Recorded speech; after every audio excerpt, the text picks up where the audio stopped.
So the first thing that you do when you have watercolor is to wet the colors that you want to use.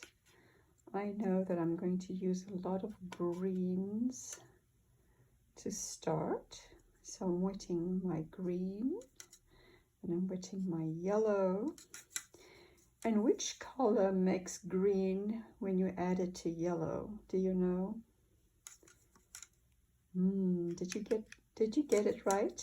It's blue. Blue and yellow make green. And sometimes you can even add a little bit of orange. Orange and green make a dull green, like khaki green. So what we're going to do is wet the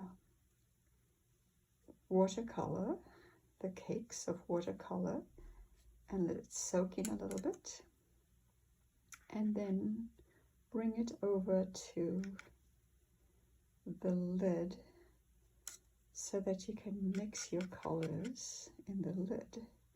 If you want a dark green, you can keep that green. If you don't want it to be as dark as this green, you can take this green and mix it into the yellow to make a lighter green. You can also take yellow and a little bit of blue. Blue is a strong color, so we need just a little touch of blue. Just a touch of blue. There's a light green, and add a little more blue and you get a darker green. Or you can just mix green and blue together to get a really dark green. So here I have different kinds of green. Also, when you add more water to a color, I'm just adding water from my cup over here. And by adding water, you make a light green. So that's how I mix my colors in the lid. Do you see how this over here has purple? That's because the person before me did not clean the lid. So I'm going to teach you how to clean your lid. You're going to take a piece of paper towel. You can wet it with, just dip it a little bit into your cup, squeeze out the extra, and just wipe the lid clean so that the next person who gets to use your palette, and it might possibly be you, so the next time you come to use your palette, you have a clean lid and you can mix your colors the way you want with a clean lid. I have some orange over here. Oops. I have some orange over here.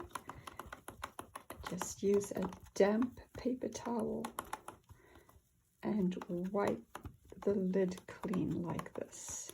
There we go. All right. When we use watercolor, there are a couple of rules that we need to follow. If you want your colors to stay pure and not bleed into one another, the secret is not to paint two wet colors next to each other. You can't have two wet neighbors at the same time. So if I have orange over here and next to it I paint blue, look what happens. Oh no! See how the blue went into the orange and the orange went into the blue a little bit over here. When you paint, you have to wait for one color to dry first. So if I'm painting a leaf, a blue leaf over here, I have to wait for this blue leaf to dry before I paint an orange leaf right next to it. So let's try. This is a little more dry, not as wet as it was, and let's try making another leaf next to it now. So you see, they are not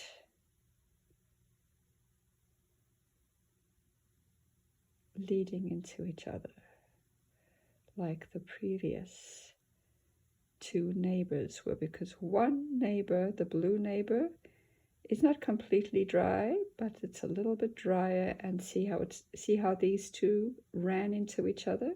We call that bleeding in art, when one color bleeds into the other. And this one here, the blue was a little bit more dry. One way to test to see if it's dry enough is to put your finger on it, a clean finger, and there's a little bit of blue on my finger, but not much, and it's much more dry than the previous two colors were. Okay, so now let's get started with our painting.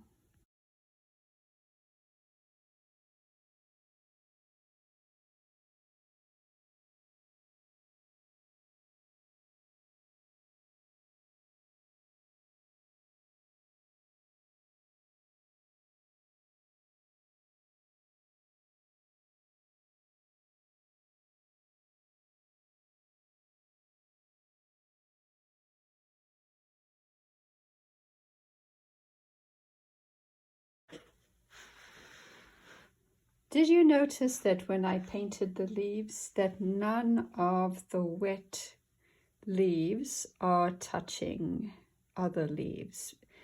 The reason why is because I'm waiting for them to dry before I paint their neighbors. I left all the neighbors unpainted. So while we wait for these leaves to dry, let's paint the grass.